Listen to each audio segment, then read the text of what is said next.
मेहमान आने के बाद इकराम करेंगे वो मज़ा नहीं आएगा। तो रमज़ान में 2 काम कर ले, रोज़े तो रखने ही है, वो तो फ़र्ज़ रोज़े हैं। दूसरा काम ये करना है कि तरावी में एक भी तरावी में आपने सुस्ती कर ली ना, तो बस फिर पूरा रमज़ान तरावी आपसे बोलो गई। शुरू से इस बात का एहतमाम करना है भाई, वॉशरूम से, क़ज़ाए हाजत से, खाने पीने से, ईशा की नमाज से आधा घंटा पहले फारिग हो जाए आप। समझ रहे कि नहीं समझ रहे?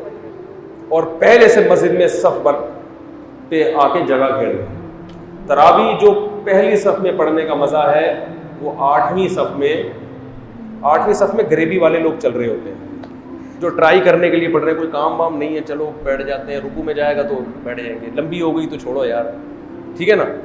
ये ट्राई कर रहे होते हैं कि चलो अब वैसे भी यार अब तरावी हो रही है, टीवी के सामने बैठना, और सारे ड्रामे फिल्में देख लिए, सारे वो ख़त्म भी हो गए। अब कुछ लोग पीछे गरीबी में बैठे हुए होते हैं ना, गपशप लगा रहे होते हैं, और रुकू में जाता है इमाम, आके शामिल हो जाते हैं। तरावी तो ये भी पढ़ लेते हैं, सवाब इनको भी मिल जाता है, लेकिन जो रूहानियत हासिल होनी चाहिए वो हासिल नहीं होती। तो तरावी प्रॉपर तरीका यही है, मगरिब के बाद घर जाके फ़ौरन ईशा की तैयारी में लगे। अच्छा, एक काम ये भी करें, इफ्तारी में मीठा ज़्यादा ना खाएं, वरना तरावी नहीं पढ़ी जाती।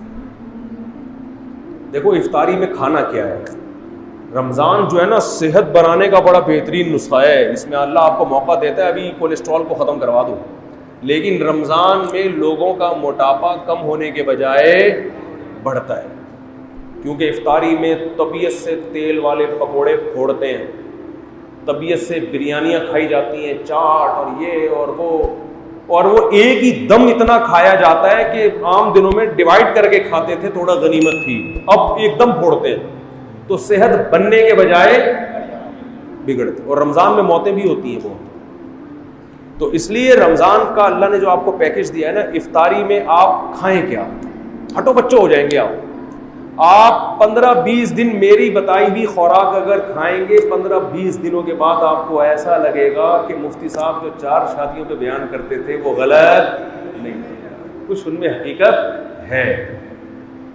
वो बातें आपको जो भी बुरी लगती है ना,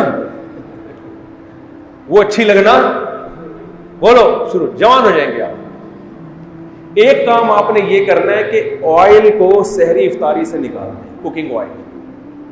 क्या करना है, बोलते क्यों नहीं? ऑयल को निकालना है। जैतून का तेल 1-2 चम्मच इस्तेमाल कर लें आप, समझते हो? देसी घी भी नहीं, घी भी छोड़ दें फिलहाल थोड़े दिनों। देसी घी वैसे अच्छी चीज़ है, लेकिन छोड़ दें फिलहाल। दुनिया छोड़ने से पहले बेहतर है कि आप हर किस्म का घी वो जैतून का तेल 2-3 चमचे पी लिया करें 24 घंटे में। दूसरा काम आपने ये करना है कि रोटी चावल को कम करें, गंदुम को भी, और बोलो ना सहरी में गंदुम बहुत ज़्यादा फोड़नी है, और ना इफ्तारी में, ना रात को किसी में, गंदुम भी और चावल भी। समझते हो कि नहीं समझते हो? ज़्यादा जो आपने फोकस करना है ना वो खजूर को, खजूर बहुत पावरफुल चीज़ है, पेट नहीं भरता उससे, मगर जो काम रोटी करती है ना और जो एनर्जी चाहिए वो खजूर से हमें ज़्यादा मिलती है। हमारे यहाँ इफ्तारी में खजूर के साथ इतनी ज़्यादती होती है कि एक खजूर की सुन्नत समझ के रोज़ा इफ्तार किया और फिर डायरेक्ट आ गए बिरयानी पे, कोल्ड ड्रिंक पे। अबे ये पेट भर के खाओ यार, तबीयत से खाओ, इस वक्त हजम भी होगी, जुज़्वे बदन भी बनेगी। आम तौर पे खजूर आसान नहीं होती हजम करना, खजूर आसानी से, कितना कुछ खाया हुआ होता है, खजूर के लिए मैदा तैयार ही नहीं होता। इफ्तारी में आप तजर्बा करके देख ले, जितनी भी खजूरें खा ले आपका पेट खराब नहीं होगा, तो ज़्यादा खाएं खजूरें। और ये कोल्ड ड्रिंक को एक तरफ रखें आप। अगर आप अव्वल तो शरबत, मैं तो कभी भी इफ्तारी में शरबत नहीं पीता, क्योंकि इफ्तारी में तजर्बा है कि शरबत अगर आपने पी लिया या पेट भर के रोटी खा ली तो मगरिब पड़ते ही आप टोन हो जाते हो, किसी काम के तरावी के काबिल तो आप रहोगे। टन टनाटन, बस मैं हूँ सुन्नी टन टनाटन वाला हिसाब, मैं हूँ कादरी सुन्नी टन टनाटन वाला हिसाब बन जाएगा। ना तरावी पढ़ी जाएगी ना पढ़ाई जाएगी। पीछे देखो लोग तरावी में पहली रकत से ही झूमना शुरू कर देते हैं, सो रहे होते हैं। ये वो लोग हैं जिन्होंने इफ्तारी में रोटी पेट भर के खाई होती है, चावल पेट भर के। अगर ये चावल या रोटी से पेट ना भरते, खजूरें खाते या और कोई चीज़ खा लेते, मकई खा लेते, लोबिया की चाट खा लेते, लोबिया खाएं उसकी चाट बना के, मज़े की भी होती है, सफ़ेद चने भी खा लें, वो भी ठीक है। कार्बोहाइड्रेट जो है ना वो कम होना चाहिए। कार्ब वाली चीज़ें क्या होनी चाहिए? ऐसी चीज़ें जिनमें निशास्ता होता है, मिठास होती है। जैसे रोटी में तो बहुत कार्ब है ना, चावल में बहुत कार्ब है, ये कम खाएं। बाकी आप दालें खाएं, आप चाट खाएं, बेशक सफ़ेद चने की चाट खा लें, दही बड़े खा लें, तो कोई इतना मसला नहीं है। जायदादें खा के बैठे हुए होते हैं लोग, तो दही बड़े बड़े आराम से हजम हो जाएंगे। तो यानी कुछ भी खा लें आप इफ्तारी में, बेहतर है कि खजूर ज़्यादा खाएं। एक सेकेंड, लेकिन आपने इफ्तारी में रोटी और चावल कम, तो 3-4 दिन आपको टेंशन होगी, उसके बाद आदी हो जाएंगे, फिर मज़ा आना शुरू होगा कि यार क्या तबीयत हल्की फुल्की, आंखों में रोशनी तेज़ हो जाएगी यार। तो सहरी में भी आपने रोटी और चावल को कम करना है और ऑयली चीज़ों को, और इफ्तारी में भी रोटी चावल को आपने कम करना है। जब भूख लगे लोबिया की चाट खा ली या सफ़ेद चने की चाट खा ली या काले चने की चाट खा, पकोड़े भी इतना कोई मसला नहीं करेंगे, पकोड़े भी खा, बेसन है ना वो भी इतना मसला नहीं करेगा पकोड़ा। ज़्यादा जो टेंशन देगी ना आपको रोटी और चावल और ये कोल्ड ड्रिंक और शरबत पियो टुन। जिस खुराक को खाने के बाद इंसान टुन हो रहा है ना, सुन्नी टन टनाटन बन रहा है, तो समझ लो ये खुराक आपकी बॉडी में फैट पैदा कर रही है।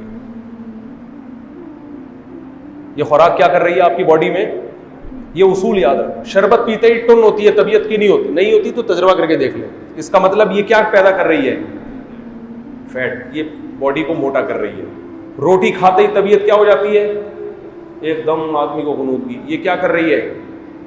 फी नफसी ज़रूरी है रोटी, लेकिन आपको मैं रमज़ान का पैकेज दे रहा हूँ, ठीक है ना। और चावल को भी आधी रोटी खा लें बस, बहुत है। बाकी दूसरी चीज, फल फ्रूट को फोकस, गोश्त खाएं तबीयत से। अल्लाह ने अगर पैसा दिया, गोश्त खाएं, मछली खाएं, गोश्त खाएं, ये चीज़ें खाएंगे, फ़ायदा होगा, नुकसान नहीं होगा।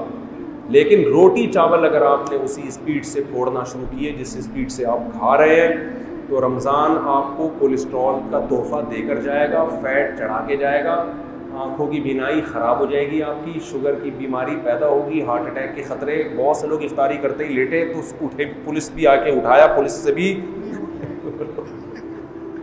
ऐसे कई केसेस मेरे सामने आए हैं कि सहरी खा के सोए थे और पुलिस भी उनको नहीं उठा, क्योंकि सहरी में जिस किस्म की चीज़ें खाई हैं उनके बाद अगर बंदा उठ जाए तो ये हैरानगी की बात है कि आप उठे कैसे। आपने तो उठने का कोई ऑप्शन, खजला खा रहे हैं सहरी में, इतना ऑयल से भरा हुआ होता है, पीनिया खा रहे हैं, और ये ऑयल भी मार्केटों का ऑयल जिसका पता नहीं है कि ये किस चीज़ का तेल है। तो इसलिए थोड़ा सा अपने आप को तमीज़ से ले आए ना, लेमन पिया करें और विटामिन सी मिलता है, तो इससे आप देखो ऐसे निथर जाओगे, हटो बच्चो हो जाओगे आप। ईद की चांद आपको सबसे पहले नजर आएगा, आपकी आंखें इतनी तेज हो जाएंगी, सबसे पहले आपको चांद नजर आएगा, आप बोलोगे वाह भाई वाह सुभान अल्लाह। तो बहुत फायदा होगा, लेकिन 1 हफ्ते की प्रैक्टिस करनी पड़ेगी इसके लिए, और इससे कोई कमजोरी नहीं होगी। ये रोटी खत्म नहीं करनी है, याद रखो, कम करनी है। खत्म करने से नुकसान होगा। चावल भी खत्म नहीं करना है, बहुत कम करना है। बाकी गोश्त को ज़्यादा फोकस करना है, दूध पिए, गोश्त खाएं, खजूरें खाएं और शरबत ना पिए। चीनी का इस्तेमाल, बोलो बिल्कुल लाइफ से वैसे ही चीनी निकाल देनी चाहिए।